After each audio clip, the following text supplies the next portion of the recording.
supply chain fragility was leading to major national security gaps. We found that supply chain fragility was, responsible for inflationary pressure.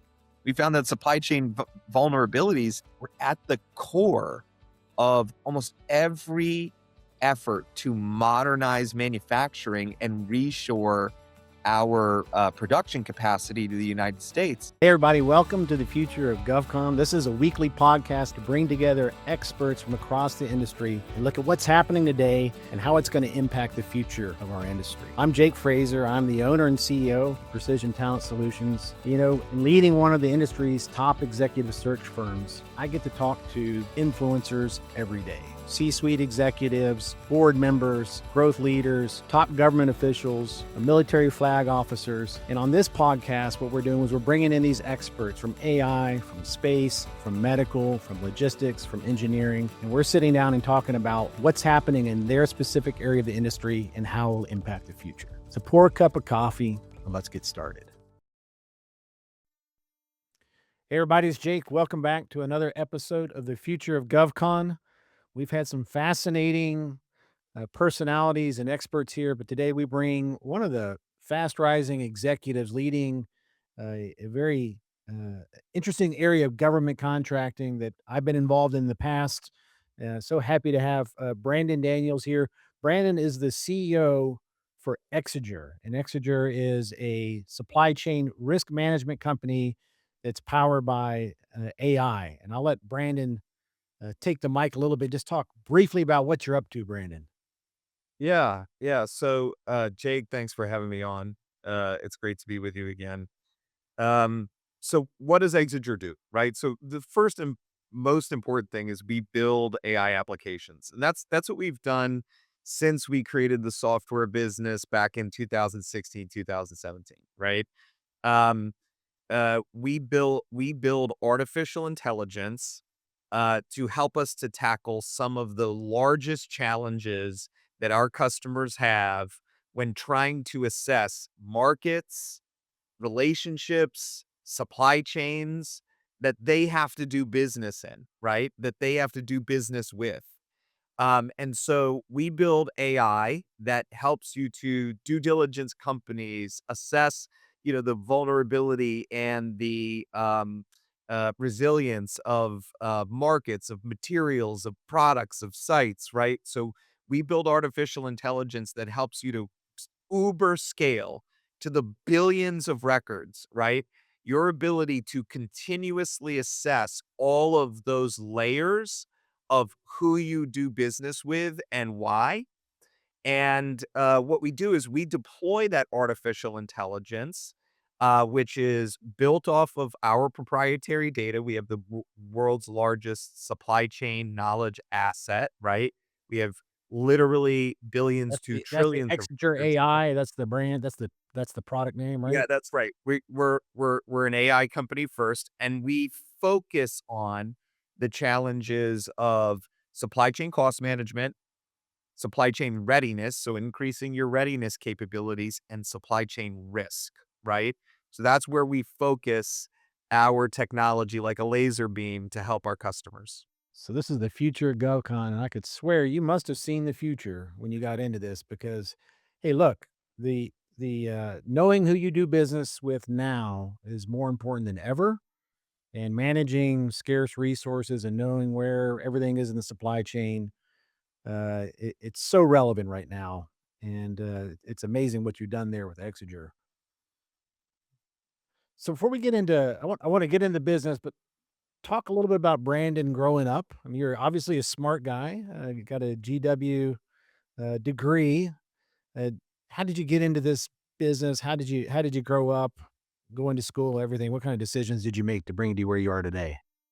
Yeah, so I wouldn't say I appreciate the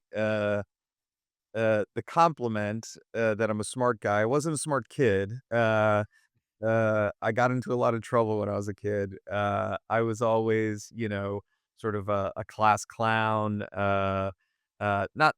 Not always making jokes, but always, kind of like talking to my friends, and was certainly on the the teacher's, list of people to make sure that they're focused and paying attention. You sat by Um, the teacher's desk, right? that's right, I was Me always too, right. believe it or not. r That's right. But I grew up in Boston, and in and around Boston. I born in the heart of Boston. I was literally born at Beth Israel Hospital, so I was born in Boston. Uh, uh, Lived in Somerville, lived in, Medford, lived in Winchester, lived in, different parts of that sort of greater Boston area, Where's most the of my life. accent? I don't hear the Yeah. accent. There's a little bit of it, there's a little bit Yeah. of it. My diction has become pretty non-regional living in DC for so long. Yeah. Uh, I Boston is one of those places that is inherently, it's kind of both blue collar and academic.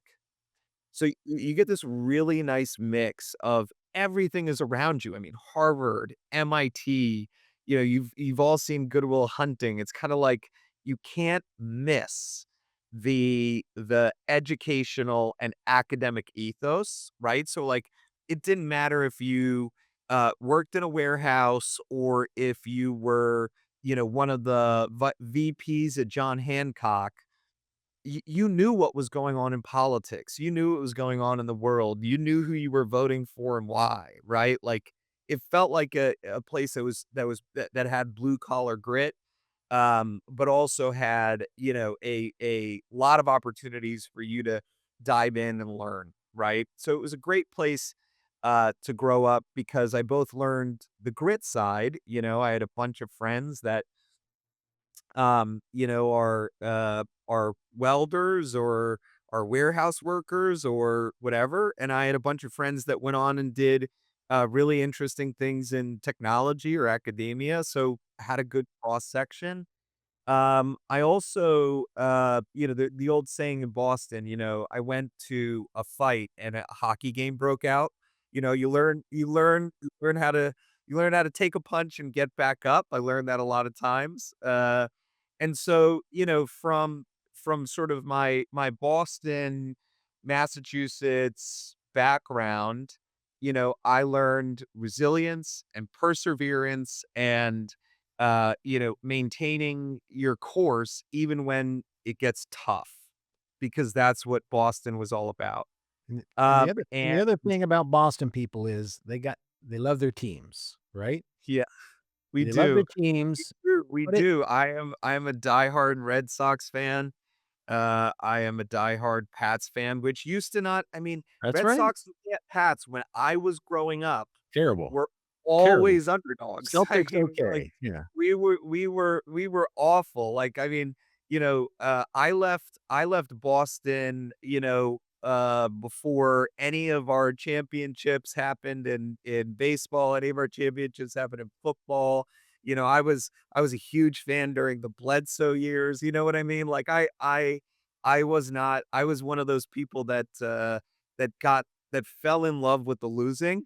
But it teaches you loyalty, right? It teaches you how to Was stick with it, and, you got a team you're pulling for now, right? So that's important. Exactly, exactly. Yeah, now we're winning all of the time. It Yeah, it you feels are, like too the much. steady crescendo of my life, kind of. It's kind of like middle class, lower class, middle class, and now I'm the CEO of a multi-billion-dollar company. Life it It's goes all in cycles, watch out. Life goes in yeah. cycles. That's right. So That's how'd right. you It did you have does. anybody in your life that was in government, military, any early influences? So, you know, I have a lot of my family served. One of the most interesting stories and one of the most compelling stories for my grandfather is he was one of only 2,000 sailors, 2,000 service members that served on the beaches of Normandy and in Okinawa. Oh, wow. So he saw both theaters. He literally went straight from Normandy. They shipped him back through to Panama and he fought in Okinawa. He was a gunner's mate in both wars. And so, that kind of like through line of, the greatest generation sort of to us that through line of service really sticks with me. The fact that he saw that kind of unrelenting, unrelenting combat really stuck with me. And then a lot of my buddies went into the military. Yeah. Like my best friends were, special forces guys, Marines, went into army, infantry, had a couple of friends that were rangers, like all my buddies went into service. After 9/11, that was one of the things that I really wanted to do, was to sign up to serve, but I had some, personal financial stuff that had happened at the same time, so it didn't work out, but, I've always been really, connected to service, and my family, is full of people that have served. Yeah, I can tell when I'm watching you're focused on the mission and the war fighter, that end customer. So, That's did you right. leave Boston and head down to DC for I school? What was did. what was the I went pivot? went to DC for school, and then I stayed Why here. why not stay Uh in Boston? Why would you leave Boston and go to DC? That my brother went to GW, okay. and, I used to come down here and hang out with him, in the I guess it was, like, early '90s, we'd hang out he was living in DuPont Circle, we'd go and hang out in DuPont Circle and in Foggy Bottom. The bars and the museums and just the ethos back then. I mean, I don't know if you remember, DC in the '90s, but DC in the '90s had a different feel, right? There was this great jazz club in DuPont Circle called One Step Down that, we used to go to and hang out at. There was like it had, some similarities to Boston, where Boston, there aren't a lot of big skyscrapers. Most of Boston's, like, pretty fairly human scale, right? Right. Yeah. And then also it's got this, like, one block, you're in Newbury Street, the next block you're in, Southie. It's like it's not that all that distant. Boston's very small. Yeah. Like, the distance between Dorchester and, Brookline is, again, not big. So it feels all mixed together. So DC felt very home-like, but the reason why we both came down to DC was, like, largely because of weather. I'm not a big cold weather fan. Like, Yeah. I grew up in it. I can wear a t-shirt in 30-degree weather and feel totally fine, but, I wanted to come south. I wanted to, have a different experience. My dad had, like, flown off to Singapore. My It was just me and my mom, and she wanted to go down to DC too. So, I applied to colleges down here, got in, and, decided to come down here and hang with my brother, and my mother moved down too. So talk about your career path from GW to Exiger. At what point did you kind It of was figure out what you kind wanted of to a be? kind of an interesting one, right? Like, I've had 2 parts of my career. One, I'm a risk expert and, like, an operational crisis expert. Like, if you go back to 2007, you'll see, like, a Wall Street Journal article about, why do you need a lawyer when you can use a computer, right? And it was an article that they had written about how, I was bringing technology into forensic investigations and into legal practice, especially in high profile cases. So I actually started my career in forensic investigations, like, when the Towers Perrin, data breach happened, I went in, it helped to, analyze the evidence that had been, leaked and had been, stolen, from that data breach, in the early 2000s when Senator Grassley was raking the pharmaceutical and medical device companies through the coals. I worked with Medtronic and Boston Scientific and Johnson& and Johnson on all of their investigations. I also worked with the Department of Commerce, as an independent consultant, a number of times. So I started my career in sort of forensic investigations, doing e-discovery, doing case analysis, doing brief writing, doing all of that kind of work. And so became a risk expert. And when you get into investigations, what you have to do, what you learn is I have to learn really fast everything about this topic. So, like, I know everything about bone morphogenetic proteins from when I was doing stuff in the healthcare space. I know everything about uh, cardiorhythm disease management devices. I Right. know everything about ventilators, right? So you have to become an investigator fast. I was very good at doing that. And then I had some of my after I was doing investigations, I got hired into LexisNexis to do the same thing. Mhm. And some of the technologists there taught me how to code, taught me how to build my own applications to sort of recreate some of the analysis I was doing.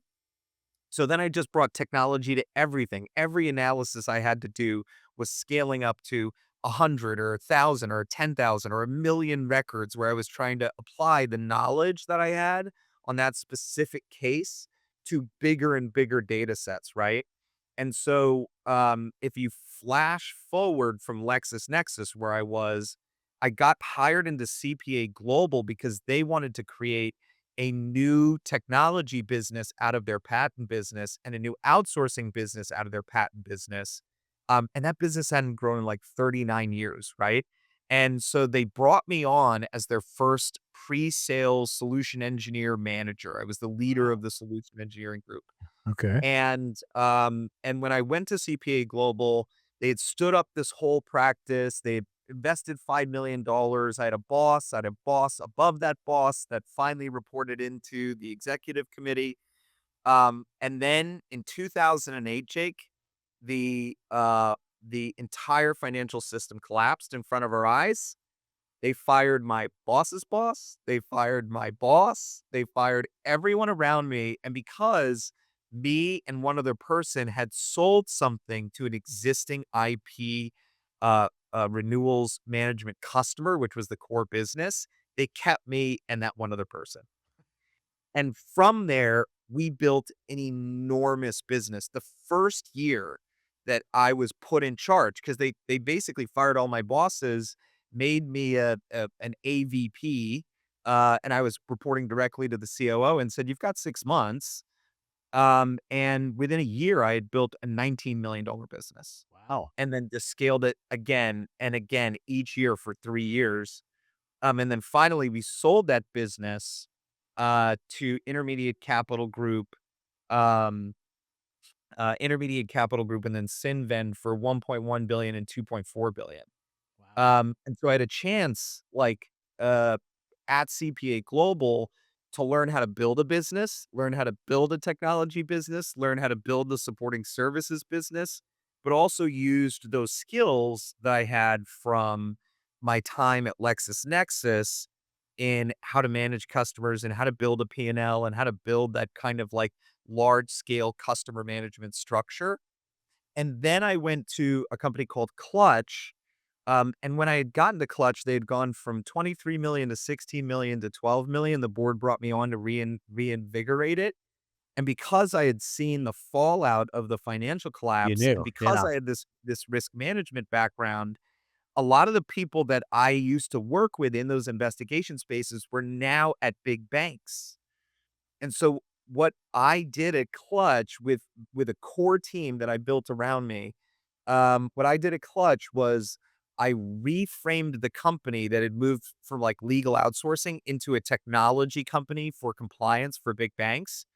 And again, we grew from 12 million to 23 million, 23 million to 45 million, 45 million to 70 million. I think it's a $150 million business now. So we just scaled it up. We won enormous deals. So, we worked with RBS and UBS and Barclays on over 200 investigations, Wow. helping them to manage the fallout of the financial crisis and implement long-term like software and analytics AI solutions. This is where I really started to dive into utilizing AI to manage complex regulatory challenges. And then, finally, after building Exiger or building Clutch, this fledgling business, Exiger, wanted to build a software business, and Mike Trzaskowski, who's the former CEO of Marsh McLennan, former CEO of Kroll, he was like, "I'm looking for someone to run this business long term, someone to turn the keys over to Nice. as we grow it." So I went over to Exiger, and we've grown this business. I mean, if you just look at our 7-year CAGR, we grow 60% CAGR over the last 7 years, grown this business phenomenally well, but also been a part of some of the most important risk issues again in history. We were on the Joint Acquisition Task Force for the COVID-19 response in Trump 1. We were the monitor for HSBC.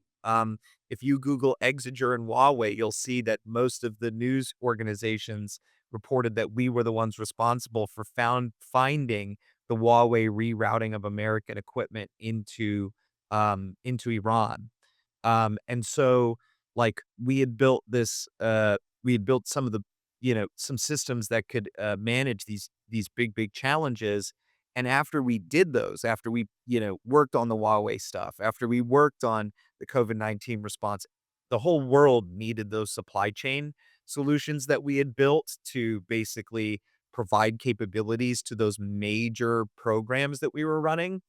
And we commercialized it, we productized it, and we rolled it out to the market, and the rest is history. We had, Carlyle, JMI, and Insight all put $1.2 billion into us in 2023, I was 23 when and they we came in. So that yeah, after COVID, huh? I guess yeah, is after COVID. look, Uh, COVID oh, made everybody realize how important supply chain is, right? I think that's right. people took supply chain for granted before COVID. That's right. That's right. You know, COVID, it ripped back the veil, Sure right, did. on all of our dependencies and our lack of dependence in terms of our supply chains, right? I mean, the fact that China could stop the vast majority of our antibiotics, they could stop the vast majority of our PPE, they could stop the vast majority of the underlying key materials necessary for our medical devices, with a click of a button. It was a huge wake up call. Yeah. And then the question was, well, where else can they do this? We found it in our weapon systems. We found it in our critical infrastructure. We found it in our data centers. We found it everywhere. And everyone said, oh my gosh, well, what are the other issues that are like this? And we found that, supply chain fragility was leading to, major issues in readiness. We found that supply chain fragility was leading to major national security gaps. We found that supply chain fragility was, responsible for inflationary pressure. We found that supply chain vulnerabilities were at the core of almost every effort to modernize manufacturing and reshore our production capacity to the United States.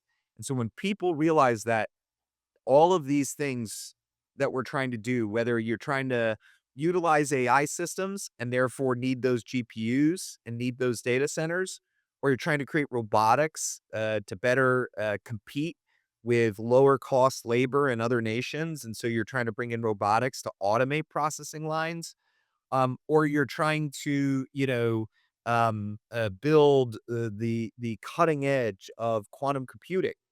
You need sturdy supply chains. That's right. And that realization has really made it so that what we do is not just planning, it's not just forecasting, it's mission critical design, build, and execute of the supply chain management process. So much focus is put on the end item or the end deliverable or the end component and not the focus on the integrity of the supply chain.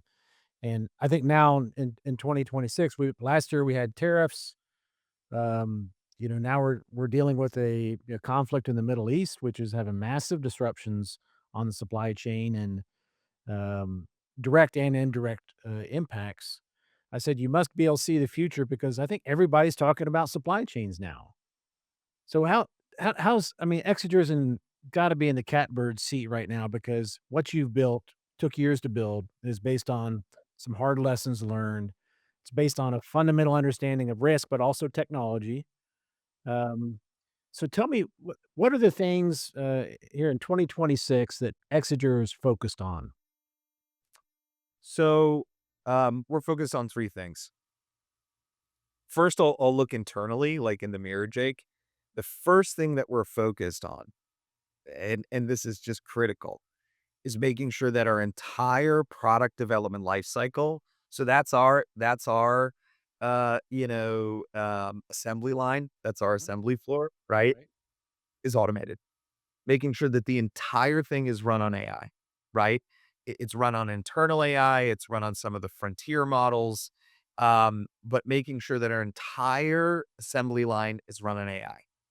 And that entire assembly line also taking some of our own medicine does not have supply chain risks. So if, for instance, a model gets excluded and banned from use by DOW, doesn't matter to us, right? That's great. We've got a multi-model approach. Okay. So the first thing that I'm doing is I'm You're making referring that to the supply chain risk of of Anthropic. of Anthropic, yeah, that's Okay. right.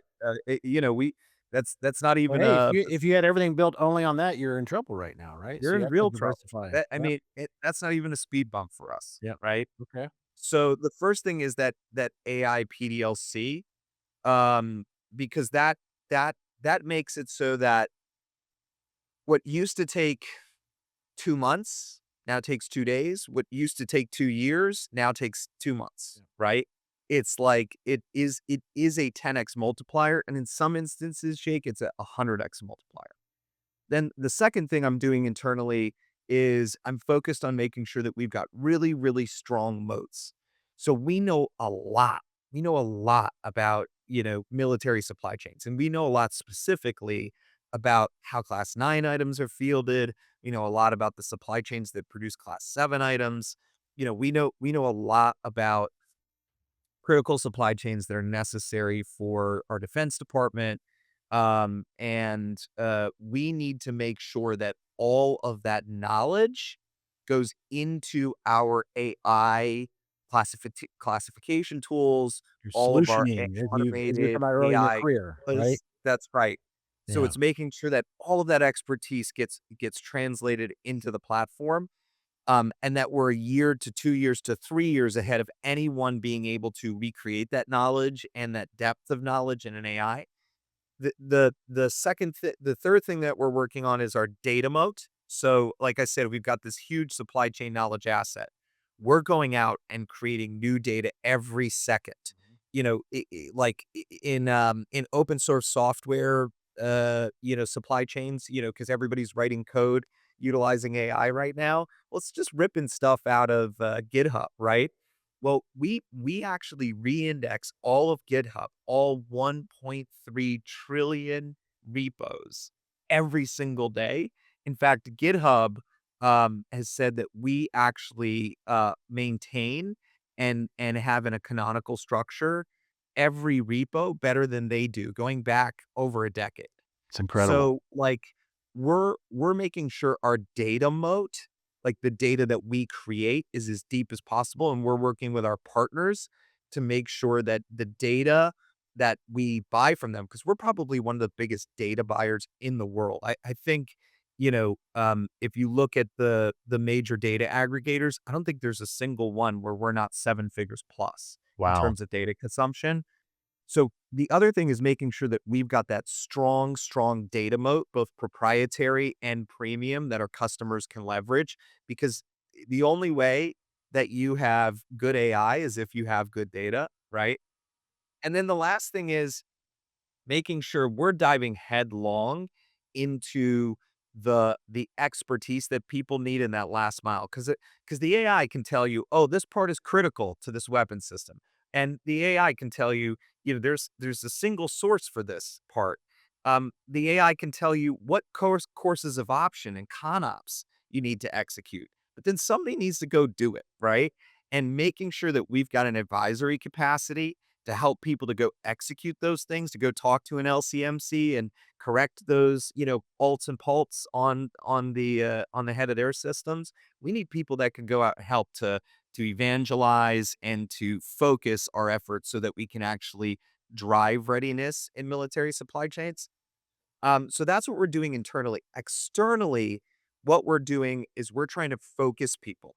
What we're trying to say is supply chain risk for so long was just, let me try to show you all of the risks that no one else can, right? We've got 387 risk categories, Jake. And one thing I realized is, oh my gosh, it's noise. It's It's overwhelming. noise Yeah. because risk is everywhere. So what we did was we said, actually, what we need to do is deliver completely contextualized risk. Meaning, if I have an 805 compliance issue, let me know, because that's a real issue. If I have a part that I source that has a magnesium casting attached to it, and last year Chicago Magnesium had their facility burned down, so a third to a half of the market just dropped out of the defense industrial base. You know, I need to know that, especially if that part that has a magnesium casting has an essentiality code 1 or an Exiger systems is considered critical to the functioning of that weapon system. I need to know that that market has changed dramatically, right? But what I don't need to know is I've got a bunch of class 9 parts and they're manufactured by, dozens to hundreds of vendors. One of them has a bankruptcy issue. Don't drill me with it, right? Yeah. Yeah. And so what we're doing is we're trying to make sure that people can prioritize the risk. That's one. Mhm. And then two, recognize that as they map supply chains, they're not big pyramids. Everybody thinks, oh, it goes from one relationship to two relationships to 10 to 20 to 2,000 to 2 million. It's not the way supply chains work. If I look at any individual semiconductor, right, that's in a guidance system, that semiconductor, it does fan out in terms of who distributes it, right? It might fan out in terms of who are on the assembly test sites, but then when you get down to the wafer fabs, it comes back in. When you get down into the companies that grow silicon ingots, it fans back Not in. that many. So When it's you like a get down diamond. to It's a diamond more that's than a right, it's pyramid, a diamond. right? It's a Yeah. diamond, and actually supply chains are series It's of interesting. diamonds. And so what we're trying to help people do is figure out where do you got that end of the diamond that's going to actually reduce your readiness, and you Right. can't see it. So that's the second thing that we're doing externally. And the third thing that we're doing is we're moving people from risk management into resilience and cost management with courses of action. So on every single part, we say that there's a risk now, we produce a COA. So we produce a course of action with every single risk. So and literally we're tuning these with our customers today. So every COA doesn't just tell you, oh, source an alternative vendor. It tells you these are the three other vendors. And if you don't have another vendor, it tells you, do you own the TDP? If you own the TDP, well, guess what? You've got rights. Let's see if you can have this go through AMI or additive manufacturing Right. and actually produce it faster, cheaper. And if you can actually use alternative materials that are harder and stronger, and you can print it, let us show you that, right? So we have the COAs that are very Mm, specific to the individual do you parts, help them products. deliver those? Do you help them deliver those COAs as well? Are you We moving that deliver far? we do help them deliver the COAs by helping them to, then have the ConOps, right? Who, what, where, when, how, and why, right? And then after you get through the ConOps, we're then helping to advise on how to execute those, right? So actually running the end state of the mission with our government customers. Incredible. So really trying to extend this from like, I if I don't tell you, like, the last time I walked into, one of CG's office in the army or whatever, right? But the thing that I want to say is this is how much we've returned to Alcoff, right? This is how much working capital we've been able to restore or save.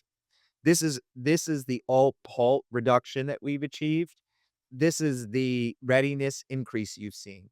If I'm talking about here are the widgets you can use, I haven't hit the mission. Exactly. Yeah. And so that's the evolution that we've taken over the last even just 2 years. So supply chains have become the actual talking point now. It's the headliner. Let's look ahead in government contracting, where now supply chains are becoming like leading the discussions. Where do you see? Let's look ahead 3 years. Let's go. We're in 2029. Who knows what the world looks like? But the supply chains are going to keep changing. Yeah. Kind of look in your crystal ball, which I think you do have one based on what you've done so far. How do you see government supply chains 3 years from now? What do they look like? Look, I have what I hope happens, right? What I hope happens is people recognize that supply chains should be a part of the weapons system design process. They should be a part of the infrastructure design process. And that when you actually go to bid, you bid with your supply chain built out and not like a bomb, not a production bomb that changes the second you move into sustainment, right?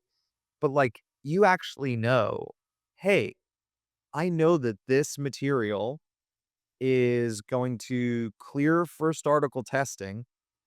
And I know that this material is plentiful, and I know how I'm gonna source it for the next 7 to 10 years, right? Like, I want people to have a defense industrial base by design that's resilient as we develop the next generation of equipment. So that's the first thing that Okay. I think AI and sort of this rapid change in policy that we've seen can lead to if it's sustained. So that's Right. one. Okay. The the second thing that I think, we wanna be able to do is we wanna be able to, um, ensure that we've got the right public-private partnership on the parts of the industrial base that are non-economic, right? Whether it's GoCos or whatever. So, we wanna manufacture batteries, right? Well, we need to have lithium salt processing here in the States. Well, the only way to do that is to support those, companies that are just starting to produce, their prototype capabilities, with DOE, like Orbia Floor, which used to be Mexicam. It's only just it's partnering with those types of companies to make sure that we're actually building that industrial base. So what I also wanna see is in the areas where we've designed well, we also know, okay, these are the steps that we need to take to make sure that the places of the design that we can't solve for today, we're gonna put long-term investments because the demand signal, Jake, right now, it's like static on a TV. It's the old snow on a TV. It's just we need everything right Agreed. now all Yeah. the time, right? The fact is the supply side, it's very, very narrow, very thin signal. You can see exactly when things are hitting roadblocks, right? Now, what we have to do is we have to be able to go to those parts of the defense industrial base and not just spend on the noise and buy a bunch of stuff that's going to sit in a warehouse. What we should be doing is targeted investments in areas of the supply chain where that supply chain can use government support, public-private partnership, strategic capital, right? How much do you see the reshoring taking root? I mean, right now there's talk of investment in CapEx and building production, but how much do you see that in 3 years? Jake, the fact is, if we do this right, in 3 years, it'll be burgeoning. In 10 years, it'll be bustling and booming. We will see a true renaissance of American manufacturing. And the reason why I say that is because, if you go to North Texas and you, buy a strip of land, it can be cheaper than a strip of land in Hebei, China, okay? If you pull together those materials, if you buy some of the robotics and automation capabilities, they are going to cost the same as anywhere else in the world, The right? labor arbitrage is gone and the Labor arbitrage is gone. And so if we can rip out some of the regulatory red tape, right? And move fast to get those AI and robotics capabilities, then we're bringing really great jobs back to the United States that right now, it's hard to even find people to take them because people think manufacturing floors are literally the old assembly lines. You're there to push rivets into a tire. That's not what it is. Like the folks at Hadrian that are retooling those assembly lines, in minutes to hours, to move from a commercial part to a military part to a mil spec part, those people that are retooling, they're doing coding, they're doing engineering, they're doing really that's interesting right. work.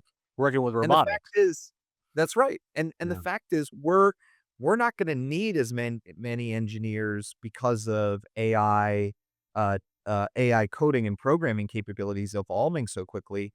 We have a huge opportunity in American manufacturing to produce great, long-term, stable, and well-paid jobs and still compete with factories in Malaysia, Yeah. right?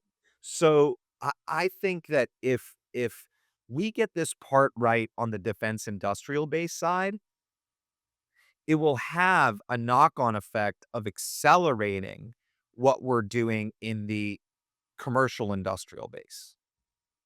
And I think that will lead to national security, national prosperity. It's just that it's an incredible opportunity that sits in front of us.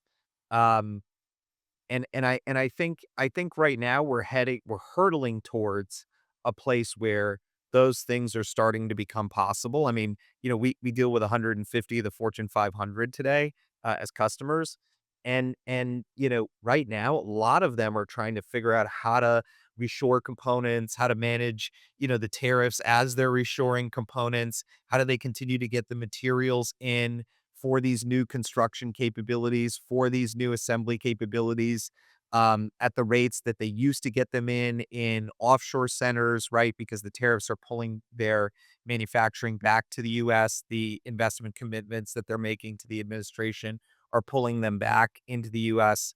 And we also have to figure out how to leverage ally partners. I mean, just like we're doing with Hanwha in shipbuilding, I think that kind of stuff has a lot of real goodness, right? Japan, Korea, I mean, the whole continent of Africa. I mean, if we implemented a charm offensive, right, that could be another beacon, just like our Indo-PACOM region has strengthened so significantly, right? Yeah.